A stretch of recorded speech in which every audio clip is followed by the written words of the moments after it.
Le 17 mars 83, Ludovic Janvier, 5 ans, disparaît. L'horreur de la réalité est tombée en fin de matinée. Fabrice Ladoux a bien été tué. La police, prévenue à 22 h, a fouillé de fond en comble l'immeuble et le quartier. Les voisins et amis s'y sont mis également, en vain. Et je me disais, c'est pas possible, mon fils, il est où? Est-ce que je vais le revoir vivant?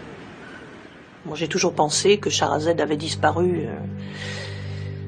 Enfin, était morte, voilà.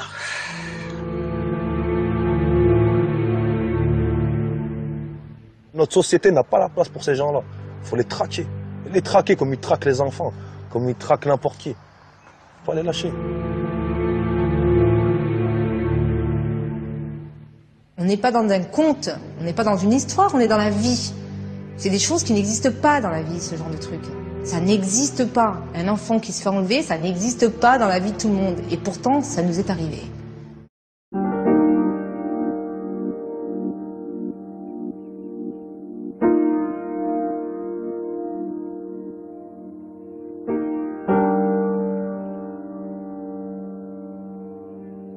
De 1983 à 1996, 10 enfants ont disparu dans le département de l'Isère. Aucune enquête n'a abouti. Nous allons tenter de comprendre les raisons de cet échec.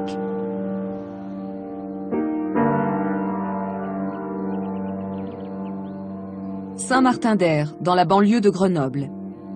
Ludovic, 6 ans, et sa famille viennent de s'y installer depuis 3 semaines à peine chez un oncle. Le père, ouvrier, a trouvé du travail dans les environs. Jeudi 17 mars 1983, en fin d'après-midi, le père de famille demande à ses 3 fils d'aller lui acheter des cigarettes au bureau de tabac à 200 mètres à peine. Sur le chemin du retour, sur la place de la République, les garçons sont abordés par un inconnu en mobilette. L'homme dit avoir perdu son chien et leur propose des bonbons en échange de leur aide. Le plus âgé des garçons, Jérôme, 8 ans, et le plus jeune font le tour du pâté de maison, laissant Ludovic seul avec l'inconnu. À 19h45, une vieille dame aperçoit l'enfant en train de chercher le chien.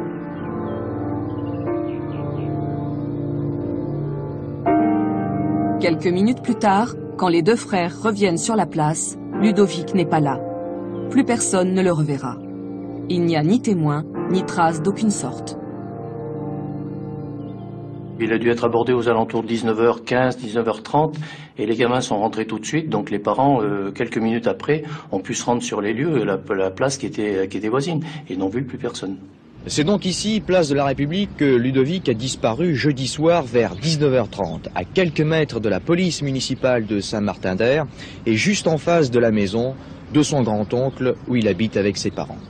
Le seul témoignage, et il est fragile, est celui de Jérôme, 8 ans, le frère aîné de Ludovic. Il y avait un monsieur qui était habillé tout en bleu, un casque bleu, des rayures blanches et oranges. Où? Sur le casque, sur le casque. Et puis Il vous a parlé, ce monsieur? Ouais, il a dit, si tu trouves mon chien loup, je t'achèterai des bonbons.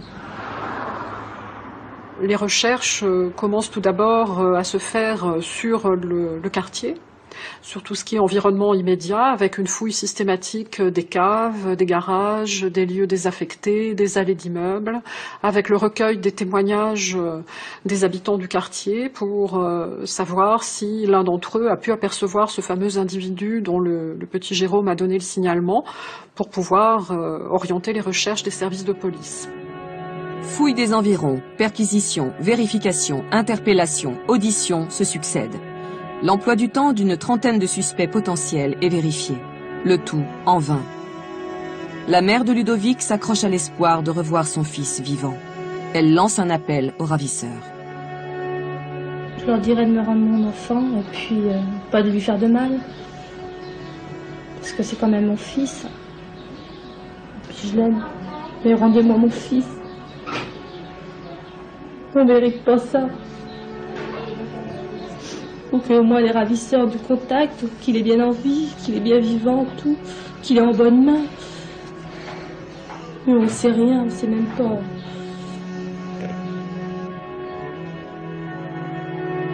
Le périmètre des recherches est élargi à toute la région. Une première piste sérieuse apparaît. À Vorep, à une vingtaine de kilomètres de Grenoble, les gendarmes repèrent un individu correspondant au signalement donné par Jérôme. Nous avions eu un renseignement qui nous était parvenu d'une brigade de la région de Grenoble, nous disant qu'une personne à cyclomoteur avait été vue plusieurs fois le long des Launes, c'est-à-dire des petits étangs qui étaient le long de l'Isère dans la région de Vorep. Et nous avions identifié la personne qui circulait en cyclomoteur. Nous avions entendu, vu, et finalement, nous n'avions eu aucun élément sur lui. C'est le seul rapprochement que nous pouvions faire, c'est qu'il circulait en cyclomoteur. Les enquêteurs mobilisent de gros moyens et passent au peigne fin le secteur, ainsi que les cours d'eau des environs. Pendant plusieurs jours, pompiers et plongeurs ratissent champs, bois et ruisseaux. Sans résultat. Au bout de quelques semaines, les recherches sont abandonnées.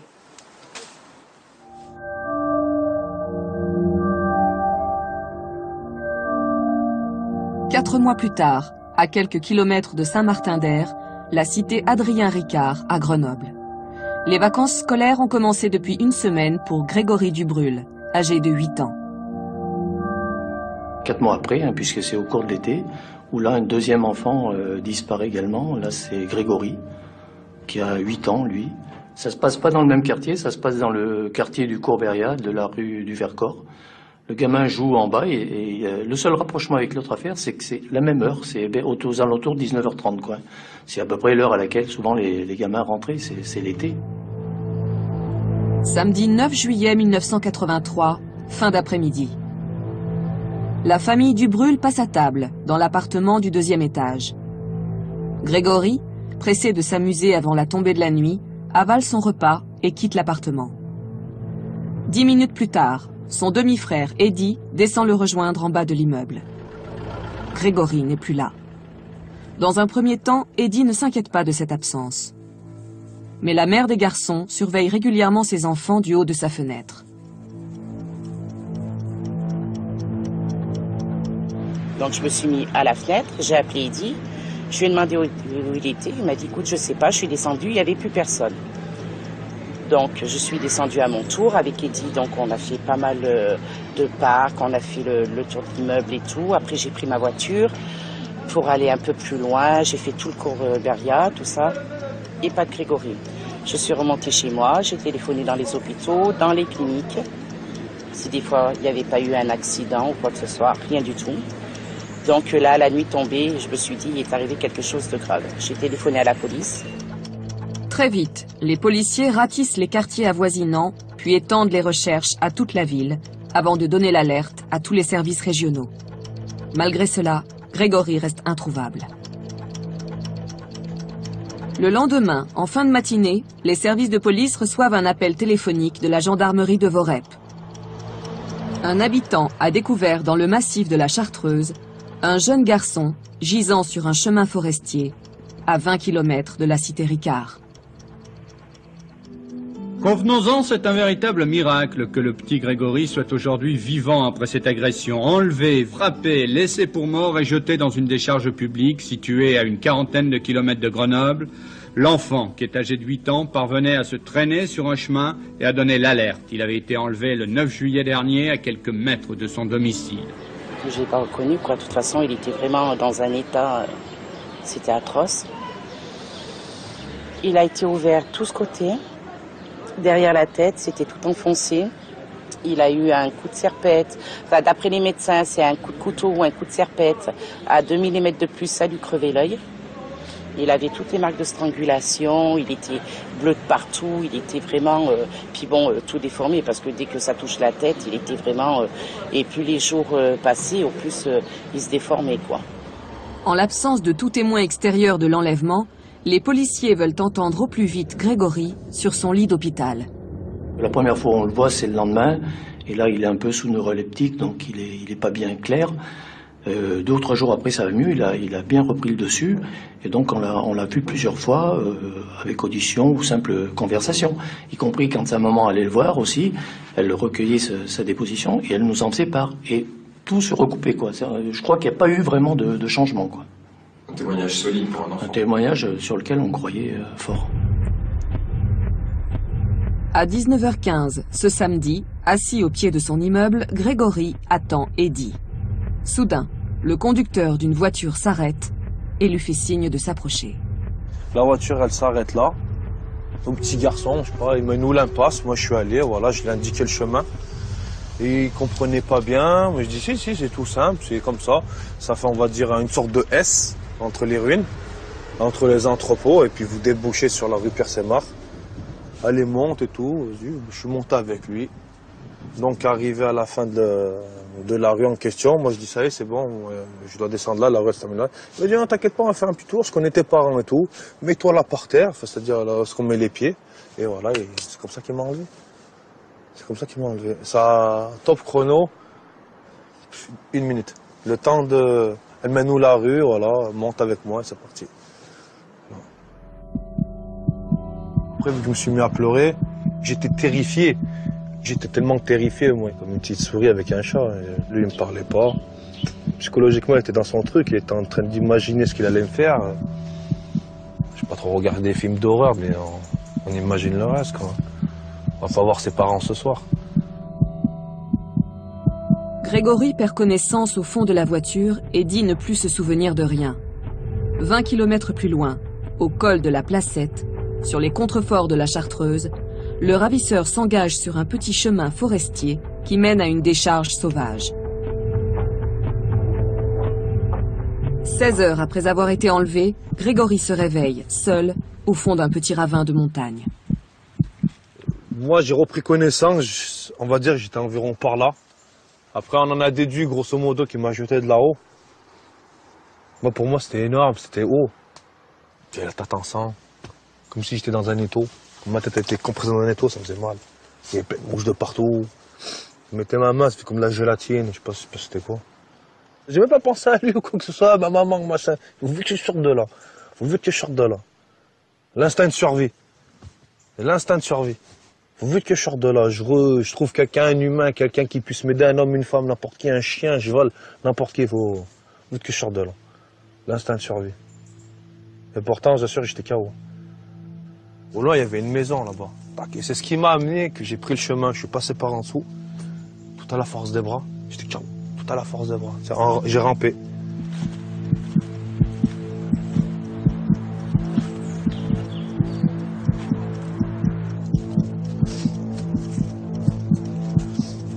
Comme le courage m'a repris, on va dire la force est revenue, j'ai réussi à me redresser. J'ai peut-être fait 5-10 mètres et là je suis tombé. Comme ça, j'étais KO. Plus de bras, plus de rampage, plus rien du tout. Soudain, Grégory entend le bruit d'une voiture qui s'approche. Il se persuade que son ravisseur est de retour. Et tout de suite, je me dis, ça y est, il m'a observé, il a vu que je m'en suis sorti, il va me tuer, tu vois. Et la voiture, elle roulait tout doucement par rapport au terrain accidenté. Et elle s'est arrêtée assez loin. Et c'est là qu'après, t'entends marcher sur les cailloux, des pas et tout. Et j'avais peur. J'avais trop peur. De toute façon, j'étais KO, j'aurais plus rien faire, de toute façon. J'aurais pas pu me cacher ou quoi que ce soit. Là, je vivais mes derniers instants, là. J'ai fait le mort jusqu'à ce qu'il me parle. Après, dès que j'ai reconnu que c'était pas la bonne voie, tout de suite, je me suis identifié, tout de suite. Après, la personne a fait le nécessaire, tout le monde est venu, la police, le SAMU, tout le monde. Pour les enquêteurs, le témoignage de l'enfant est essentiel. Il est le seul à pouvoir fournir un signalement de son ravisseur, qui pourrait, pourquoi pas, être aussi celui de Ludovic. Alors il le décrit relativement jeune, mince, plutôt grand, 75-80, avec des yeux un peu en amande. Et puis, alors, avec une particularité aussi, il avait pas mal de bijoux, montres, et puis des bagues à plusieurs doigts, et un tatouage à l'intérieur du bras droit. Là aussi, on voit qu'il avait été observateur, parce qu'il était sur le tapis de sol du siège avant droit, et le levier de vitesse est à droite, bien évidemment, et il avait vu à l'intérieur du bras un tatouage qui était un cœur avec une flèche, et des lettres dont il n'était plus sûr.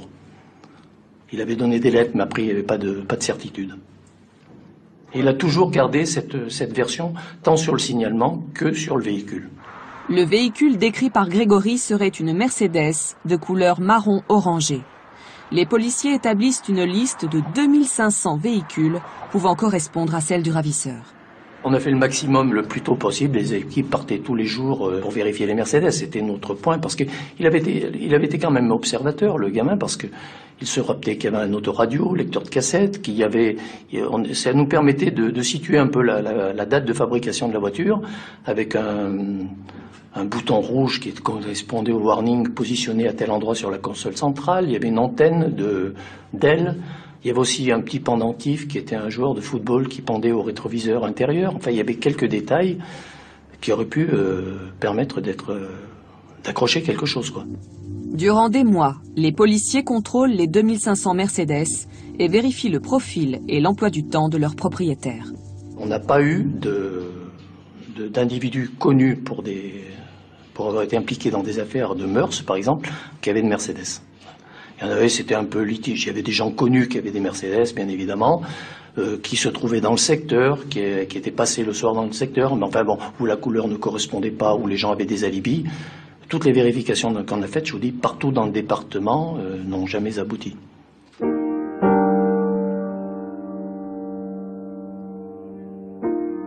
Deux ans plus tard, cité Tesser, à Grenoble. Anissa, atteinte de surdité, est une petite fille enjouée, menant une vie tranquille au sein d'une famille nombreuse. Mercredi 26 juin 1985. En fin d'après-midi, Anissa, âgée de 5 ans et demi, joue avec son frère, sa sœur et d'autres petits voisins au pied de son immeuble. Vers 19h, éclate soudain un orage de grêle. Les enfants se dispersent en courant, le frère et la sœur d'Anissa remontent chez eux, tandis que de violentes bourrasques s'abattent sur le quartier. Tous les gamins y étaient, et là, tous les gamins sont rentrés, et elle n'est pas rentrée. Donc, à un moment donné, elle s'est retrouvée seule en bas de la tour. Et personne n'a rien vu.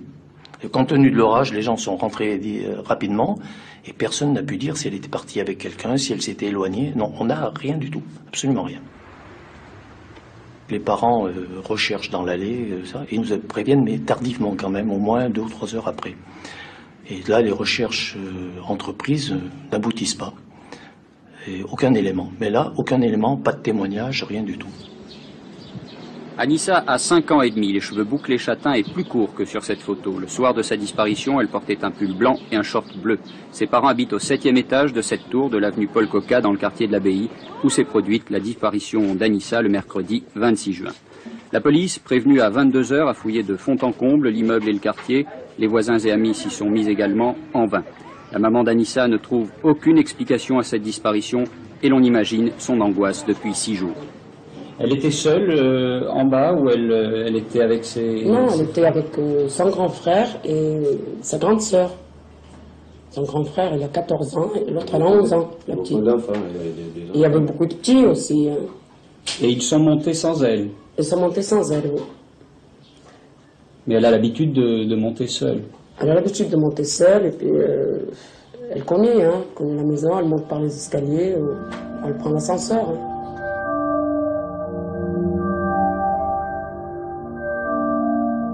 Un mois plus tard, le corps d'Anissa est retrouvé à 50 km de Grenoble, au barrage de Beauvoir. Son corps ne porte aucune trace de coup. Les policiers envisagent toutes les pistes possibles, même celle d'un accident.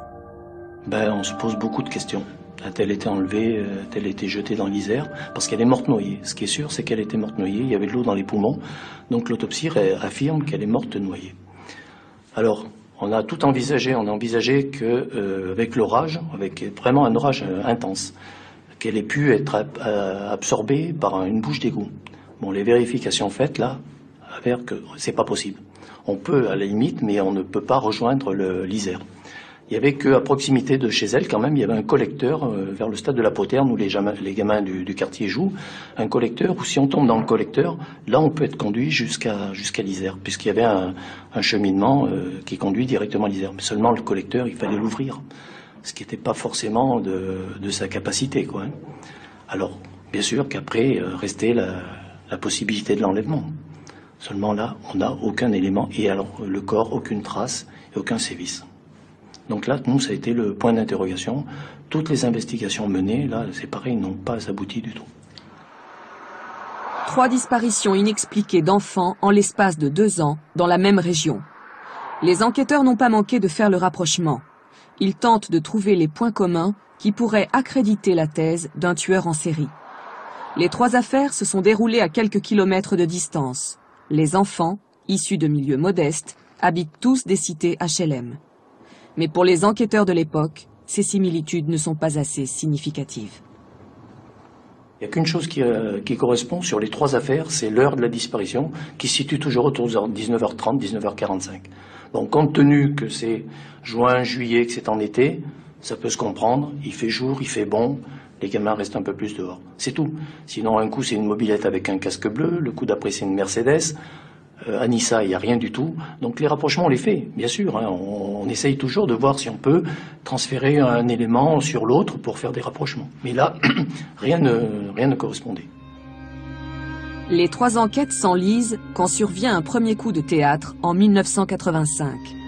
Des spéléologues découvrent dans le Vercors un squelette d'origine humaine. Les ossements se trouvent dans une cavité en bordure de la départementale 531, à 10 km seulement de Grenoble. 2 spéléologues, un jour, en explorant ce trou, ont trouvé des ossements humains. C'est un squelette, mais mal dessiné. Les gendarmes sont saisis, viennent, et le médecin légiste découvre qu'il s'agit d'un squelette d'enfant. À partir du moment où les services enquêteurs recueillent cet élément, évidemment que la première pensée, elle va vers le petit Ludovic, hein, puisque c'est un dossier qui reste présent dans les esprits. Mais avant de conclure à quoi que ce soit, il faut bien évidemment effectuer des vérifications, et ce sont ces seules vérifications qui peuvent permettre d'orienter ou non les recherches dans ce sens-là. Les parents de Ludovic, prostrés après 2 ans de cauchemar, se refusent à envisager la mort de leur enfant. La famille Janvier, notamment la mère, elle veut pas que ce soit dit. Elle dit, je suis sûr que Ludovic est vivant, qu'il a été enlevé par une famille en mal d'enfant, par des gens en mal d'enfant. Elle a vu des radiesthésistes, des gens qui lui disent, il est peut-être en Italie. Et elle, à ce moment-là, elle dit, non, c'est pas Ludovic. Elle veut pas que ce soit Ludovic, parce que c'est un espoir qui s'envolerait. Quelque temps après, nous avons eu le renseignement que ces ossements étaient ceux d'un enfant, qui, au point de vue âge et taille, pouvait vaguement correspondre à celui de Ludovic. Mais par contre, le résultat de l'analyse disait que c'est des ossements qui dataient des années 50, 40 ou 50 à peu près.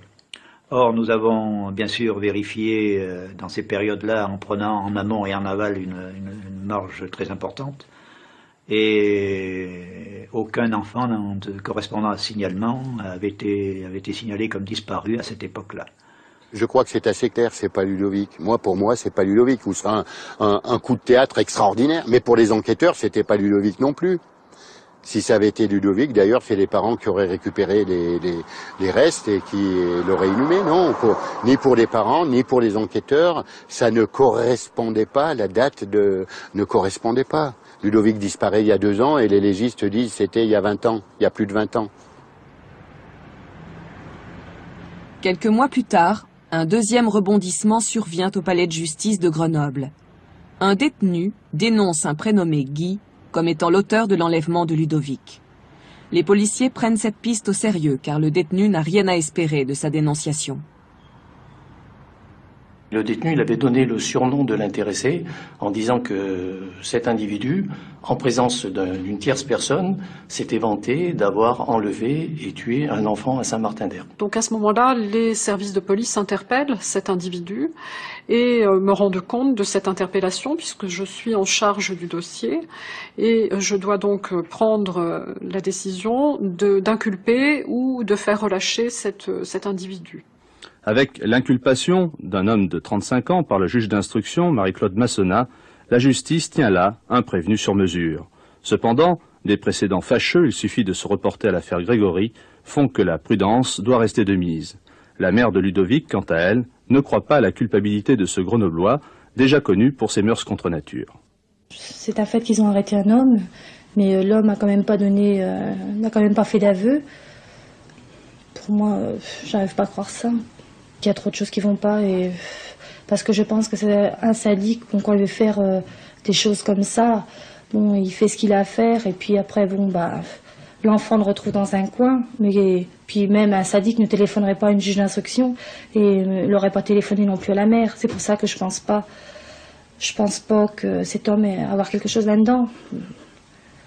Il me faut des preuves. Quand j'aurai des preuves, je serai obligée d'y croire, mais pour l'instant, c'est trop facile. Pour nous, ça fait 2 ans qu'on attend et mon mari et moi, on veut des preuves, c'est tout. Pour l'heure, les policiers ont de forts soupçons, mais pas de preuves, et encore moins d'aveux. Entraîneur de sport de nombreux enfants, familier de Saint-Martin-d'Air, Guy est réputé fantasque et agité.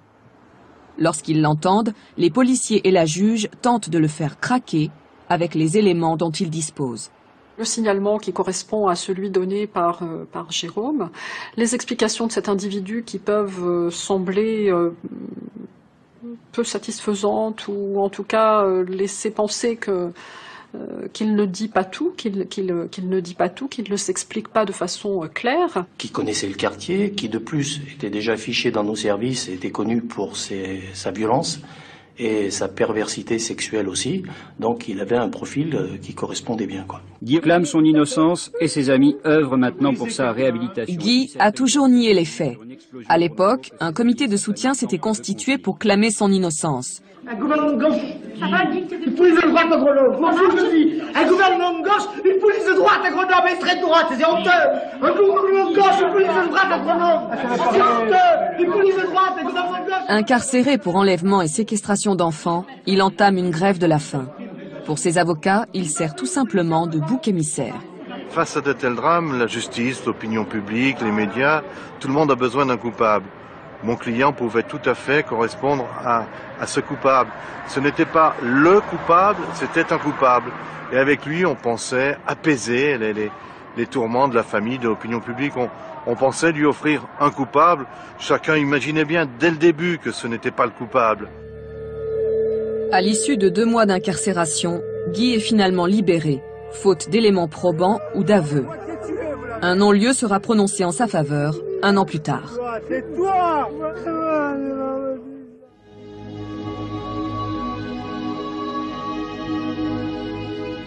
Cité des Tilleuls, Bourgoin-Jallieu, à 60 km de Grenoble. Sherazade, 10 ans, est une petite fille gaie et pleine de vie. C'est aussi une bonne élève qui vient de terminer son année de CM1. Les grandes vacances d'été commencent dans ce quartier de Champfleury, où vit la famille Bendouillou et ses 11 enfants. Jusqu'à l'enlèvement de Sherazade, le mot rapt, enlèvement, disparition, fugue, pédophile, tout ce que vous voulez, on n'en avait jamais entendu parler. On ne savait même pas que ça existait, c'était carrément... Ici, c'était pire que la maison d'après, hein. C'était vraiment la belle vie, quoi. C'était le palace des enfants, c'était merveilleux. Mercredi 8 juillet, début d'après-midi. Après le repas, Sherazade sort jouer. Sa sœur aînée, Férouz, qui l'accompagne d'habitude, préfère ce jour-là rester regarder la télé. Et donc, Sherazade, elle a voulu aller jouer, et ma mère, elle lui a dit, bah écoute, il n'y a pas de problème, tu vas jouer, mais avant d'aller jouer, tu prends les poubelles et tu les descends dans le local. Elle a dû faire comme ça, passer devant les 2 portes ici.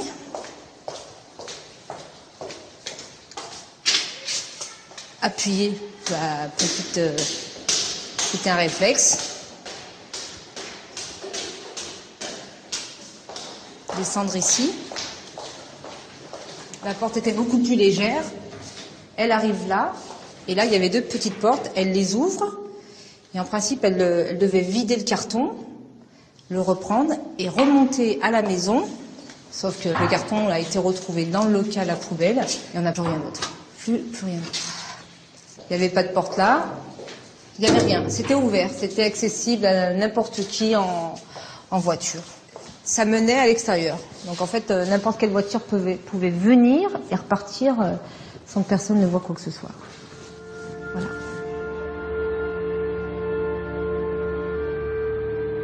Son absence a été immédiatement perçue comme pas normale dès qu'il s'est mis à pleuvoir. Et qu'elle revenait pas dans les 5 minutes. Alors que c'était un orage avec beaucoup de force, quoi. Il y avait beaucoup de pluie. C'était pas normal du tout de rester dehors avec un temps pareil. Donc ça, tout de suite, ça a alerté ma mère, on va dire. Au début, j'ai cherché tout de suite dans l'immédiat chez les copines, etc. Et ensuite, je vais aller de plus en plus loin, de plus en plus loin, de plus en plus loin. Et comme j'allais de plus en plus loin, là, on a arrêté et c'est les autres qui ont pris la relève, les adultes. Tout le monde est venu et a mis la main à la pâte parce que tout le monde sait que le quartier est tranquille, que les enfants étaient en sécurité quoi qu'il arrive. Et à partir de là, en fait, sans l'expliquer, sans en parler, sans quoi que ce soit, tout le monde a compris qu'il s'est passé quelque chose de grave instantanément comme ça. En un coup, on a compris qu'il s'était passé quelque chose de grave. Sherazade a disparu sans laisser aucune trace, à l'amorce, là encore, d'un orage. Personne n'a rien vu, ni rien entendu. Policiers et habitants fouillent ensemble le quartier. La population l'a aidé, il y a la mairie, il y a tout l'employé de l'État comme ça. Ouais, même l'hélicoptère, elle a fouillé partout comme ça, mais rien à faire. Les militaires sont venus, même il y a eu des battues de fait. Même les CRS, elle a fouillé le côté de l'île d'Abo, la photo, comme ça. Des bois alentours. Ouais. Elle a cherché partout comme ça, il n'y a rien. Il n'y a pas de trace comme ça. Une semaine sans aucune nouvelle de leur petite fille, c'est long, trop long pour les parents de Sherazade. En lançant aujourd'hui un appel aux éventuels ravisseurs de la fillette, Monsieur et Madame Bendouillou essaient surtout de conjurer leur angoisse et d'exprimer leur dernier espoir de retrouver saine et sauve leur petite fille. Aux ravisseurs qui l'ont pris, qu'ils la posent et puis qu'ils partent tout de suite. Nous on veut notre sœur et c'est tout. On n'a aucun problème et puis on voudrait seulement elle et puis c'est tout. On ne voudrait pas leur faire des problèmes aux autres. Si la thèse de l'enlèvement semble aujourd'hui la plus plausible pour les parents de Sherazade, elle n'a toutefois pas été confirmée par les enquêteurs. Les battus, abandonnés samedi, n'ont rien donné et l'espoir de retrouver vivante la petite fille s'amenuise de jour en jour. Longtemps, les enquêteurs estiment que la fillette a pu fuguer ou se perdre dans la campagne environnante. Pourtant, malgré l'importance des moyens mobilisés, les recherches restent vaines. Une enfant qui descend, comme on nous a dit, vider une poubelle à 1h de l'après-midi et qui ne revient pas. Bon, compte tenu qu'elle était habillée légèrement, qu'elle avait au pied, paraît-il, des tongs, que l'orage menaçait, elle ne serait pas partie dans la nature comme on a pu nous le laisser entendre. Je pense que tout s'est passé dans l'immeuble. Quoi ? Je ne peux pas savoir. Mais ça s'est passé là, vraisemblablement. Férouz avait 11 ans lors de la disparition de sa petite sœur. Aujourd'hui, 21 ans plus tard, elle est toujours persuadée que Sherazade a été enlevée par un maniaque. Un vrai prédateur, qui n'est pas pressé et qui cherche sa proie, et puis quand elle l'a trouvée, elle la suit bien, et puis voilà. Si jamais ça s'est fait ici, je suis persuadée que la personne lui est sautée dessus.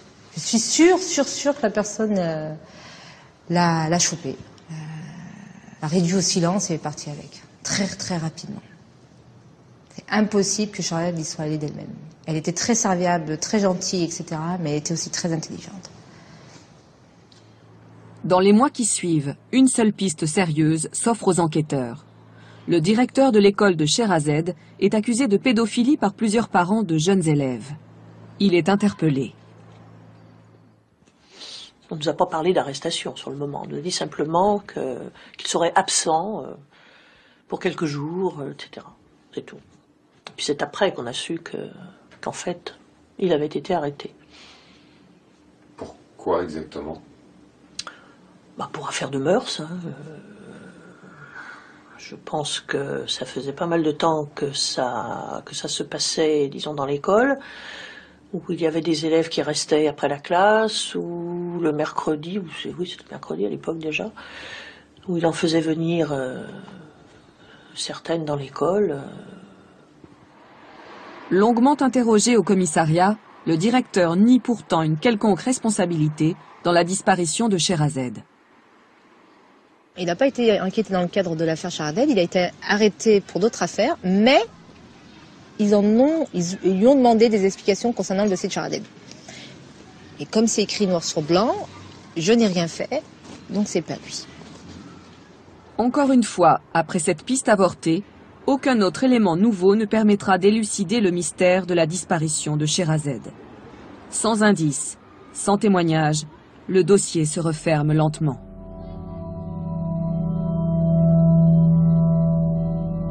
Au cours des 2 années suivantes, 3 autres meurtres d'enfants sont commis dans la région. À l'orée du bois de la Verpillière, 2 agents de la SNCF découvrent mercredi le corps de Nathalie Boyer. La jeune fille de 15 ans, disparue la veille de l'appartement familial de Villefontaine, a été égorgée puis abandonnée sur le petit chemin.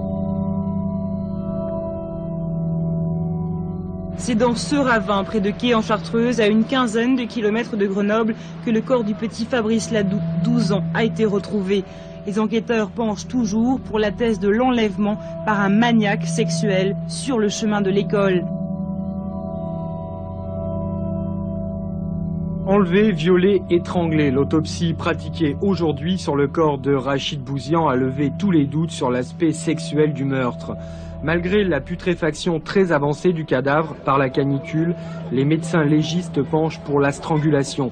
Avec cette affaire ressurgit aussi la crainte des parents dans la région grenobloise. 6 mystères demeurent concernant des enfants.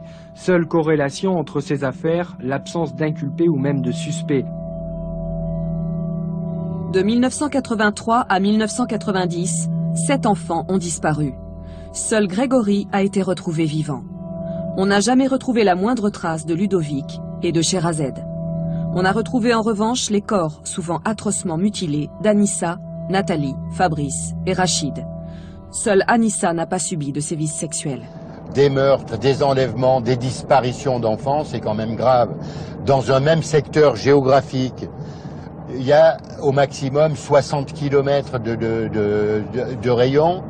Dans ce même secteur, entre 83 et 96, il y a des affaires d'enfants non élucidées. C'est quand même, c'est mystérieux. Et tous les policiers et les gendarmes qui ont travaillé sur ces affaires ont fait le maximum pour solutionner ça. Sont eux-mêmes des pères de famille, des histoires d'enfants, ça les booste, quoi. Je veux dire, il faut trouver ces gens. Il y a un tueur ou des tueurs dans l'agglomération. Dans cette agglomération, c'est leurs voisins. Peut-être c'est difficile, c'est pas comme le banditisme. Ils ont fait tout ce qu'ils pouvaient sur ces affaires et aucune n'a été élucidée. C'est grave tout de même. Certains enquêteurs ont fait valoir que tous les crimes avaient eu lieu le long des autoroutes A48 et A43, le grand axe routier qui traverse l'Isère. D'où cette idée que le ou les criminels pouvaient venir d'une toute autre région. Des criminels peuvent justement essayer de se dissimuler dans ce flot pour agresser des enfants et y revenir très vite. On peut avoir des agresseurs qui viennent de Lyon, on peut avoir des agresseurs qui viennent d'Italie, on ne sait pas aujourd'hui. Ce qu'on sait, c'est que ces axes routiers peuvent nous faciliter les déplacements de ces criminels.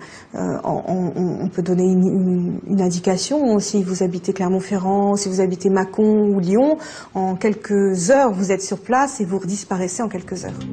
C'est le long de l'A48 aussi que vont avoir lieu 2 nouveaux crimes. À 5 ans d'intervalle, dans la même ville, Vorep, à 20 km de Grenoble, 2 fillettes disparaissent.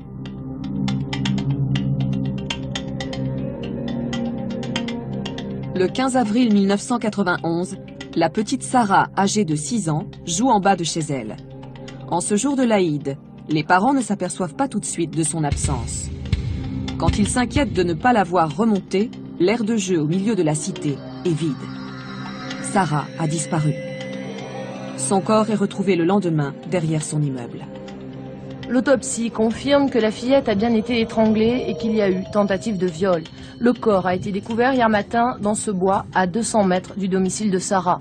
Une proximité qui pourrait laisser penser que le crime a été commis par un habitué des lieux. Mais pour l'instant, les enquêteurs ne veulent privilégier aucune hypothèse. Témoignages et emploi du temps sont scrupuleusement vérifiés. Depuis hier, les gendarmes ont entendu plus de la moitié des habitants de la cité. C'est une famille qui avait a priori aucune histoire, il n'y avait pas de raison de lui en vouloir, il n'y avait pas de raison de s'attaquer comme ça à une gosse vraiment qui avait tout pour elle, qui avait rien fait. Vraiment, ça paraissait hors de propos. Donc cette émotion s'est transformée en gros point d'interrogation.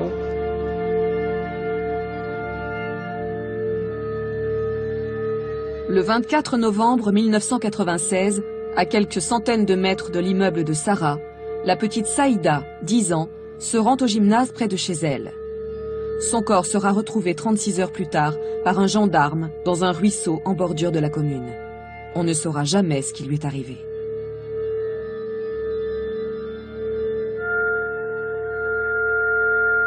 Ludovic, Grégory, Anissa, Sherazed, Nathalie, Fabrice, Rachid, Sarah, Saïda et le petit Léo, disparu lui aussi en 1996 lors d'une randonnée en montagne au sud de Grenoble. Tous ces enfants ont disparu ou ont été tués par un ou plusieurs criminels qui n'ont jamais été identifiés. Avec le recul du temps, apparaissent encore plus clairement les nombreuses similitudes entre la plupart des dossiers. Il existe plusieurs ressemblances. Ils sont d'abord d'origine maghrébine. Ils sont sensiblement du même âge, c'est une fourchette d'âge qui est quand même assez réduite.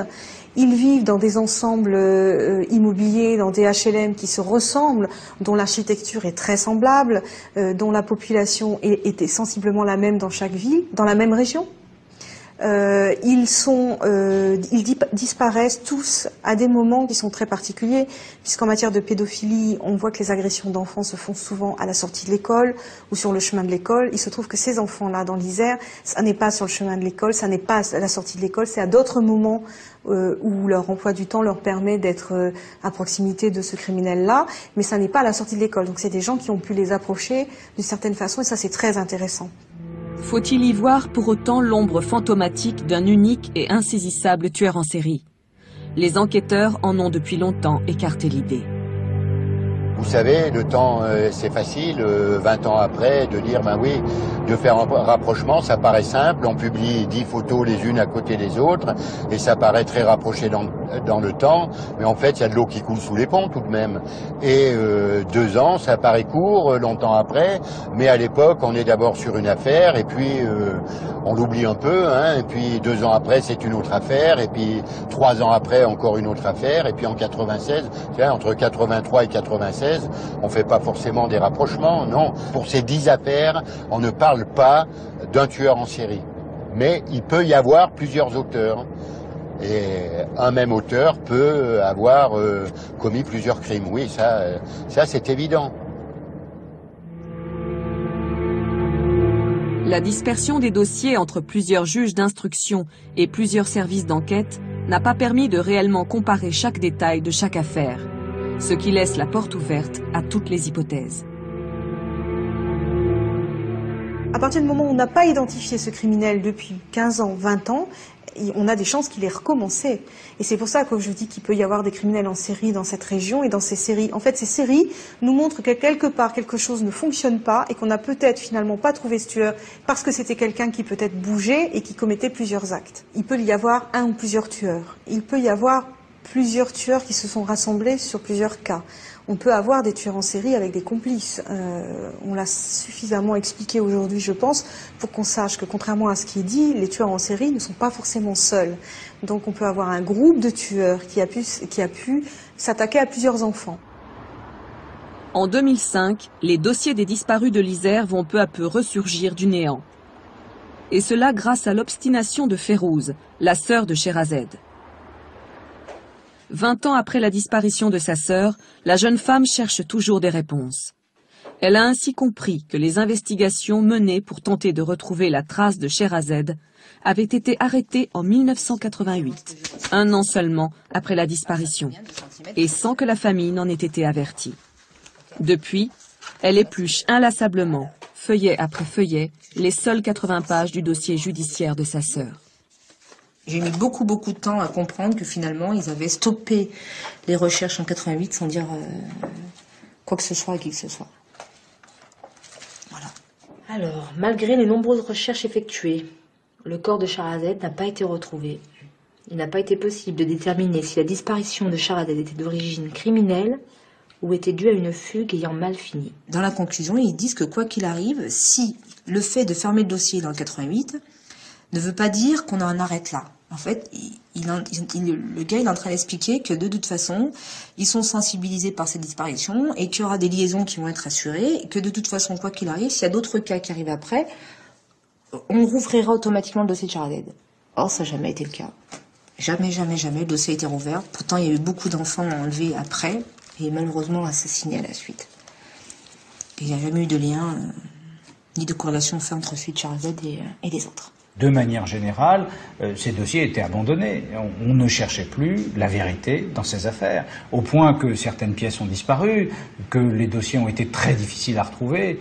Plus personne ne s'intéressait à ces enfants morts ou disparus. Férouz et certaines autres familles de disparus se regroupent et harcèlent les autorités judiciaires afin d'obtenir la réouverture des enquêtes. Au printemps 2008, la procureure générale de Grenoble décide la création de la cellule Mineurs 38. 12 gendarmes vont tenter de recouper toutes les informations des dossiers et de les mettre en perspective. C'est la première fois qu'on accepte de dire on prend une série de dossiers qui ont en commun, je dirais, le profil des victimes, des enfants, et on essaye de retravailler dessus, de les mettre en perspective, de prendre des analystes criminels qui vont réfléchir à ce qui peut rapprocher ces dossiers ou les éloigner. Donc c'est la première fois. Dans l'Isère, pour l'instant, on est en phase d'analyse de ces dossiers. Peut-être que le nom du tueur est dans un des dossiers, et c'est pour ça que c'est impératif de comparer tous ces dossiers. Peut-être qu'il n'y est pas, mais sa trace y est de toute façon. En dehors des actes, sa trace, c'est évidemment les actes qu'il a commis, mais ça peut être aussi d'autres éléments. Ça peut être un témoignage, quelqu'un qui l'a vu, un portrait robot, une dénonciation, on ne sait pas. Mais il est dans le dossier. Outre l'étude des dossiers, les familles misent surtout sur les progrès de la science. Les analyses ADN permettent aujourd'hui de tracer le portrait génétique d'un individu à partir d'infimes particules, puis de le comparer à un fichier national. Mais faut-il encore disposer de tous les éléments matériels récupérés lors de chaque affaire? Or, de nombreux scellés de l'Isère ont été égarés, d'autres ont été détruits après la clôture de l'information judiciaire. La première question qui se pose, c'est reste-t-il des scellés de l'époque? Reste-t-il des pièces de l'époque? Et c'est une question que, encore tout récemment, il y a 48 heures, j'ai posée au ministère de la Justice.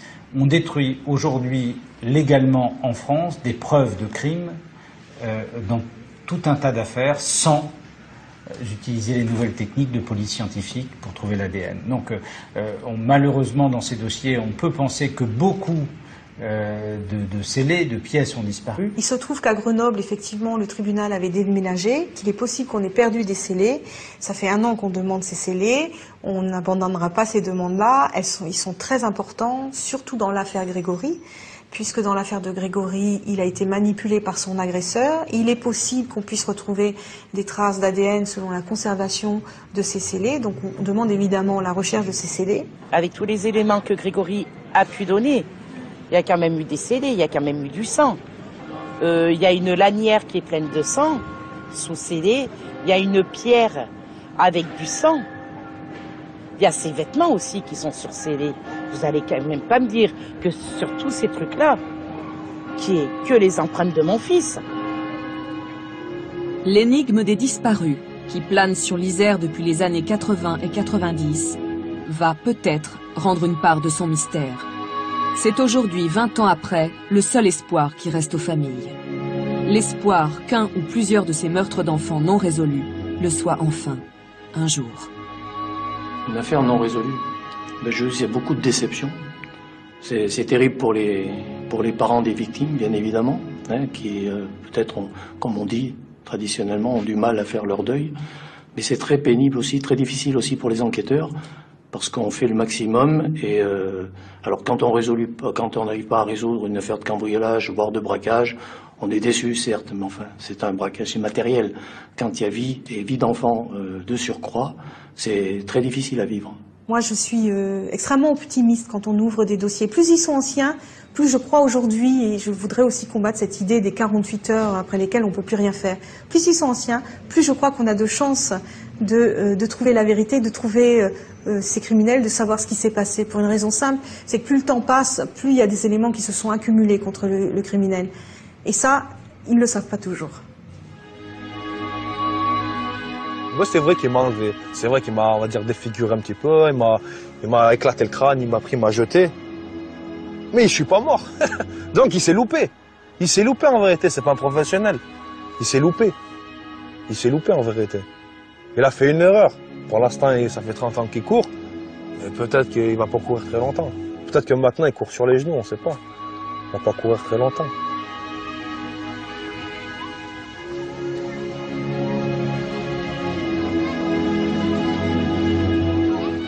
Moi maintenant, ce qui me choque le plus dans cette affaire, c'est que le fait que l'on ait oublié, moi je ne l'ai pas oublié, c'est pour ça que je dis oubliez pas, parce que moi je n'oublierai jamais ma sœur, c'est impossible. Mais ce qui me choque le plus, c'est que on l'ait oublié, qu'on s'en est peut-être servi comme cache-chaise au niveau du dossier derrière les tribunaux, etc. Mais qu'à côté de ça, on s'en est pas non plus servi pour essayer de résolver d'autres dossiers. Moi, ce que je crains au jour d'aujourd'hui, c'est qu'on découvre que finalement, l'assassin, entre guillemets, s'il y a assassinat de ma sœur, parce qu'on n'a toujours pas de corps, eh ben, qu'il ait commis des actes complètement dramatiques vis-à-vis des affaires de Grenoble. Et ça va me faire drôlement mal, parce que je le sens gros comme une maison, quoi. Je le vois gros comme une maison. Un assassin, il n'assassine pas qu'une fois. Moi, je suis à la chasse, je suis à la traque. Et je le raterai pas. Moi non plus, je vais pas l'oublier.